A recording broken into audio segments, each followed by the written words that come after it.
Larry here.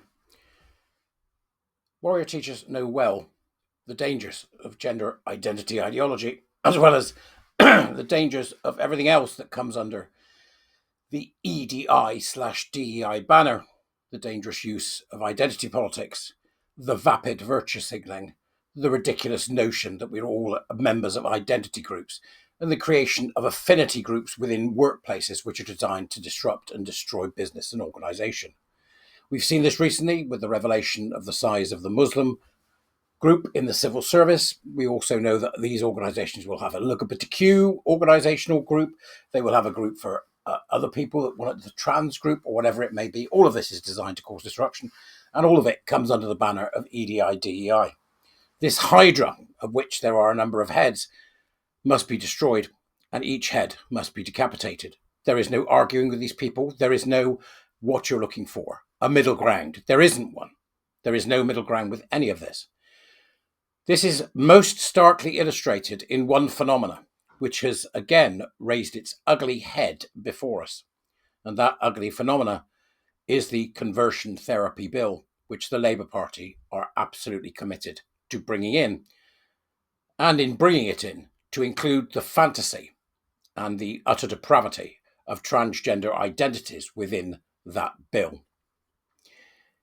The acceptance of, the running towards, the declaration of a trans identity by any child, and a child is anyone under 18, is a massive red flag. And the first and only framework under which that should be treated is one of safeguarding. We've had revelation after revelation of the problems caused by this fantasy delusion that so many people have fallen for, and sadly, so many others are supporting. You cannot, in good conscience, support this in any way. And by that, I mean don't give them any money, which is a start. I also mean don't use their language. I also mean teach against this, which is what we essentially do as warrior teachers.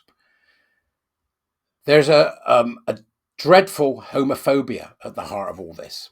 A dreadful homophobia at the heart of all this. So, but there's this campaign to ban conversion therapy was rightly aimed at halting abusive attempts to change sexual orientation, as in, for example, Alan Turin, who was treated so badly. And I know people who were personally put through this many years ago. I think it is now a relatively, if not totally extinct practice within the UK, except in a few peculiar or niche religious practices, and those can, with existing laws, be hunted down and stopped. But this veers into very dangerous territory indeed when the proposal is to include the fantasy of a transgender identity. This conversion practices bill is not only misguided, it is deeply homophobic. It perpetuates a harmful delusion that biological sex can be altered, pressuring gays and lesbian youth into medicalized transitions to erase their same-sex attraction. This echoes Iran's horrific policy, where gay individuals face a brutal choice: undergo sex reassignment surgery or be executed. I cannot tell you how galling it was to watch the gay people in the UK supporting the Ayatollah in recent marches. These so-called gay people, they're actually members of the LGBTQ mafia. They're actually members of the alphabet soup nut jobs who are supporting the Ayatollah, a man who has been responsible for the torture and deaths of more gay people than anyone on the planet. You know, when the left has gone that far, that the left has gone too far, although we seem very, very remiss in pointing that out.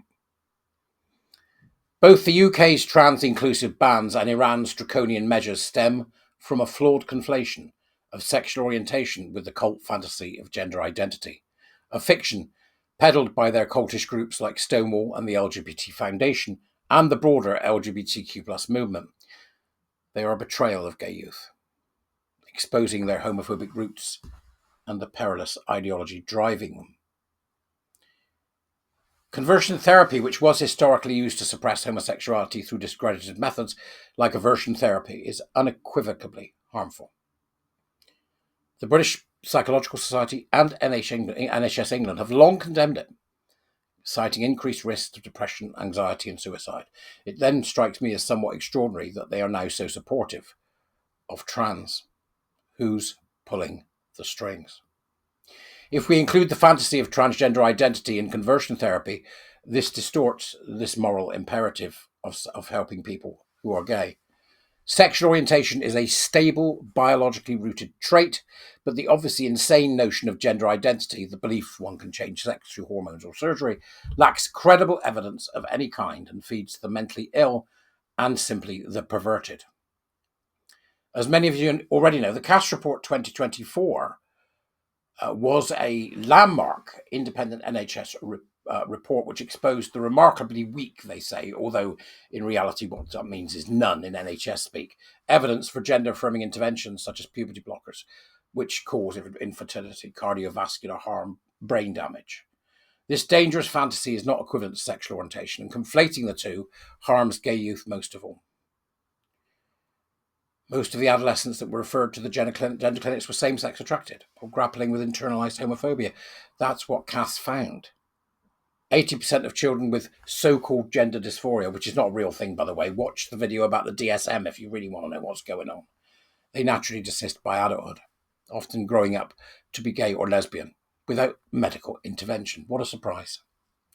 Yet, the trans-inclusive ban risks labelling any therapy exploring these factors as conversion therapy, forcing clinicians to affirm the delusion of a transgender identity, or, God forbid, the utterly ridiculous non-binary favoured by failing celebrities and the gullible.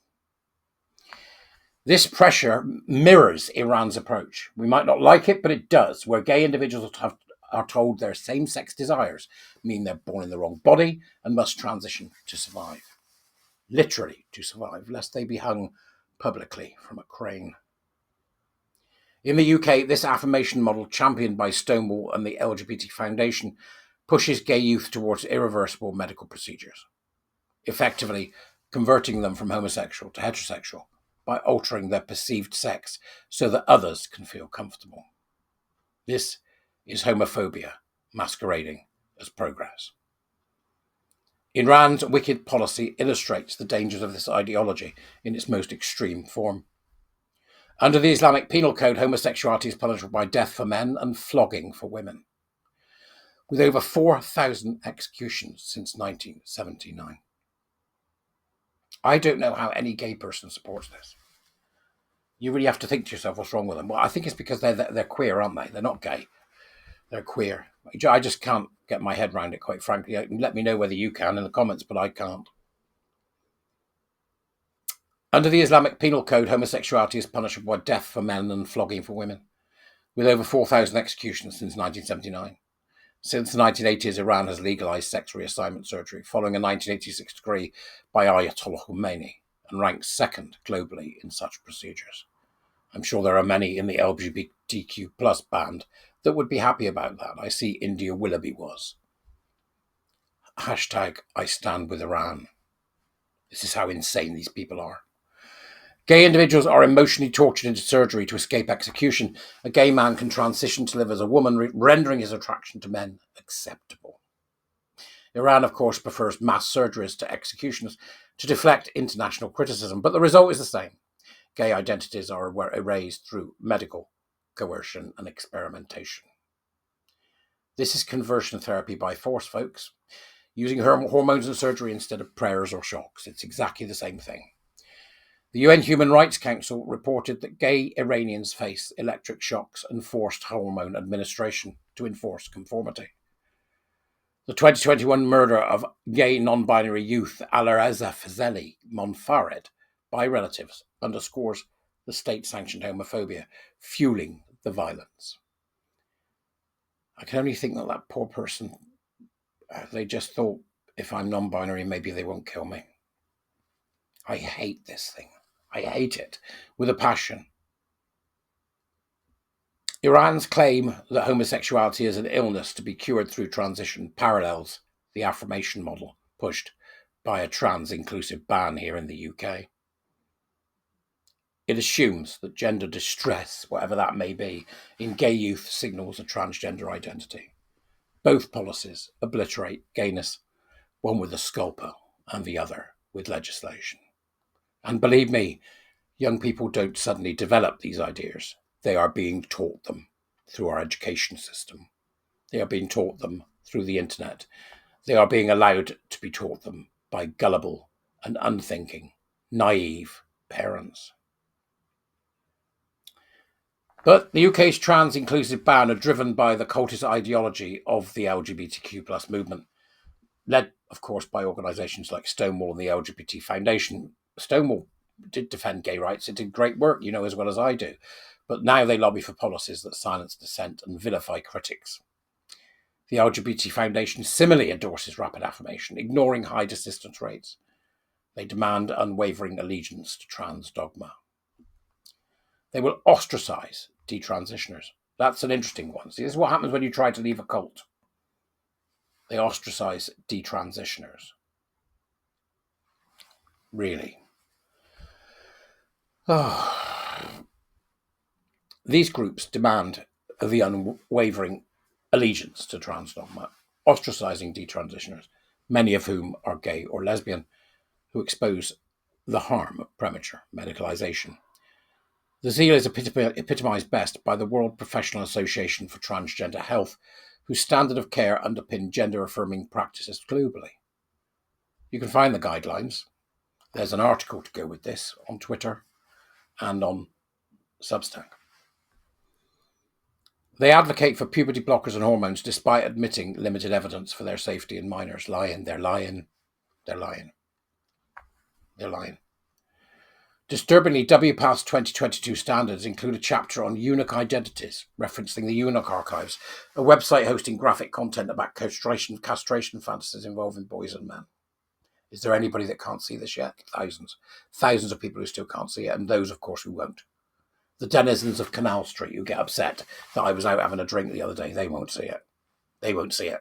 Sunk cost fallacy. They're so deep into it now that they can't possibly get out. Extraordinary. This endorsement of what is essentially an extreme body modification, exactly the same as the rest of it, because it's all about this stuff, reveals WPATH's reckless embrace of pseudoscience, endangering vulnerable youth. Stonewall and the LGBT Foundation's support for WPATH's framework fuels a pipeline where gay youth are swept into a fantasy that mutilates their bodies to fix their homosexuality. Trans-inclusive bans prioritise the transgender fantasy over the reality of sexual orientation. By labelling exploratory therapy, which examines homophobia or trauma as drivers of gender distress, as conversion therapy, these bans force clinicians to affirm delusions or face prosecution. The UK's proposed bill, with its vague wording about practices assuming one identity is preferable, risks criminalising ethical care. This mirrors Iran's coercion, where gay individuals have no choice but to transition. The Supreme Court's ruling recently in the United States versus Scammetti case highlighted the palpable horror, as they said, of the lack of evidence for gender interventions, and a reality ignored by the LGBT crowd's advocates. They won't accept it. By stifling therapy that can help gay youth embrace their orientation, trans-inclusive bans echoes Iran's homophobic logic. This concept of identity is immensely dangerous, and it needs to be dealt with through the education system. Nobody has an identity, and if they do, it's given to you by other people. You don't get to make it. You have a personality and you have a character over time as you become more seasoned, I think the word would be. The LGBT Foundation has explicitly endorsed rapid gender affirmation, promoting the dangerous fantasy of transgender identities without robust evidence.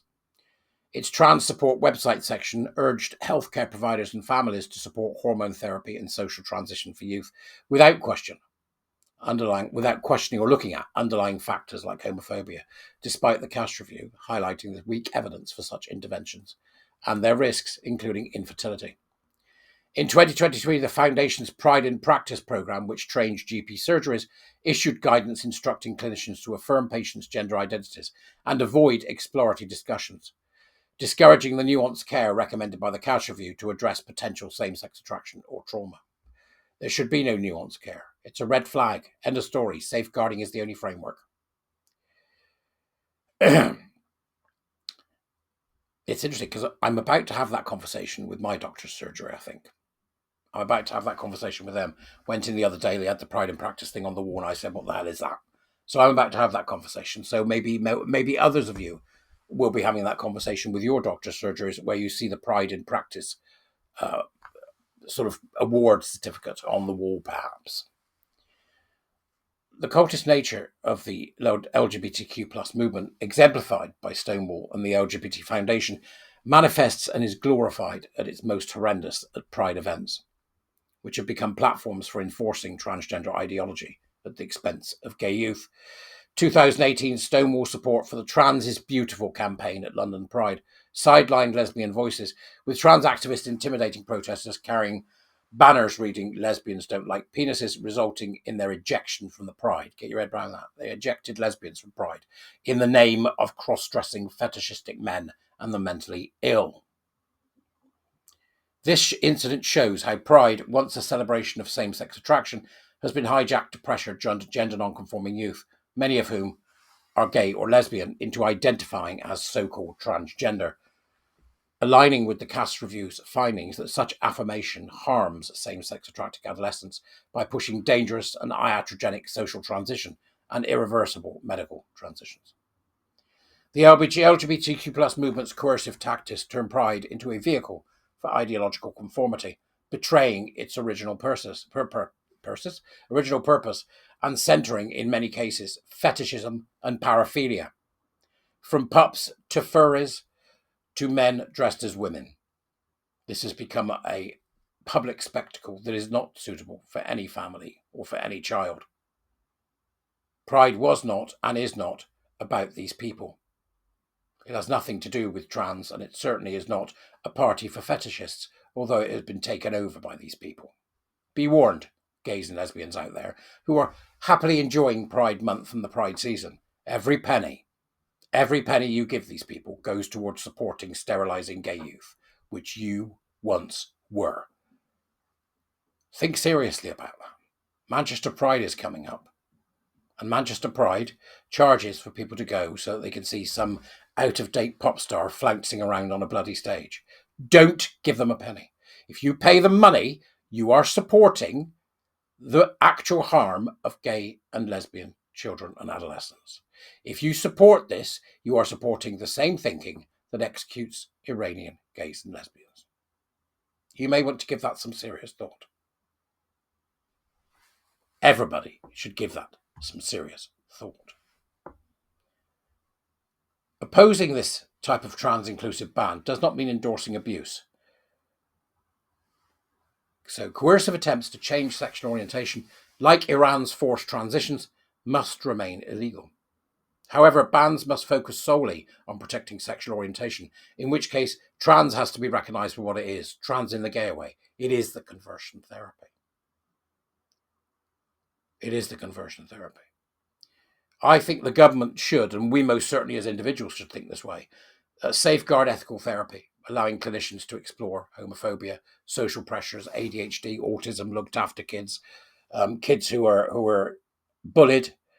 So we've got to safeguard ethical therapy, which means that we must, in reality, we must now recognise that trans and all of the LGBT nonsense is actually conversion. So it's conversion therapy in practice.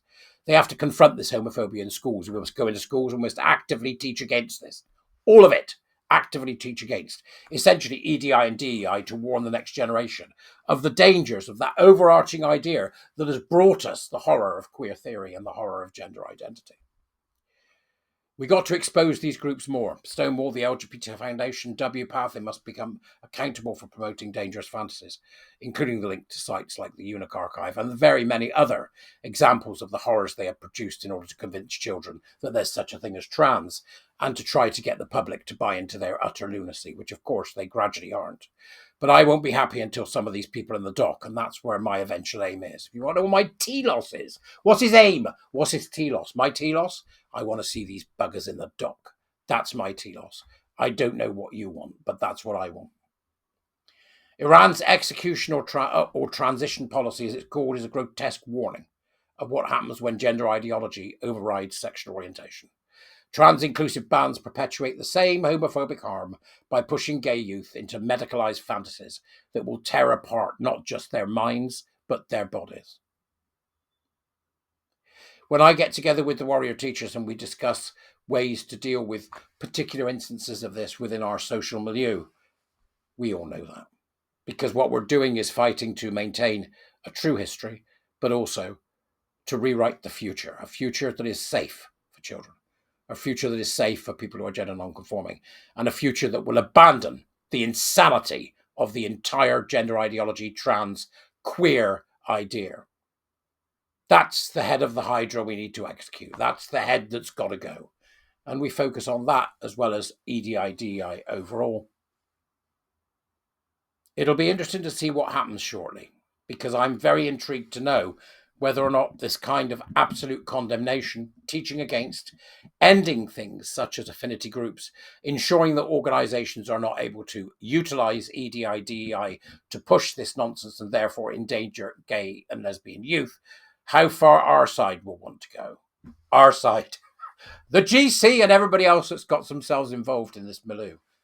How far do you want to go? From my perspective, there never was, there never will be, and there is no middle ground. It will be eradicated, it will be torn up. We will then remove the roots and salt the earth. And at that point, we look to academia, we look to politicians, we look to the NGOs, and we look to the businesses and find out who was culpable in this revolting experiment on gay and lesbian children and gay and lesbian youth. And we drive them in the back of a taxi to the nearest courthouse and we put them on trial. That's my telos. What's yours? Thanks very much for watching. I'll see you all later.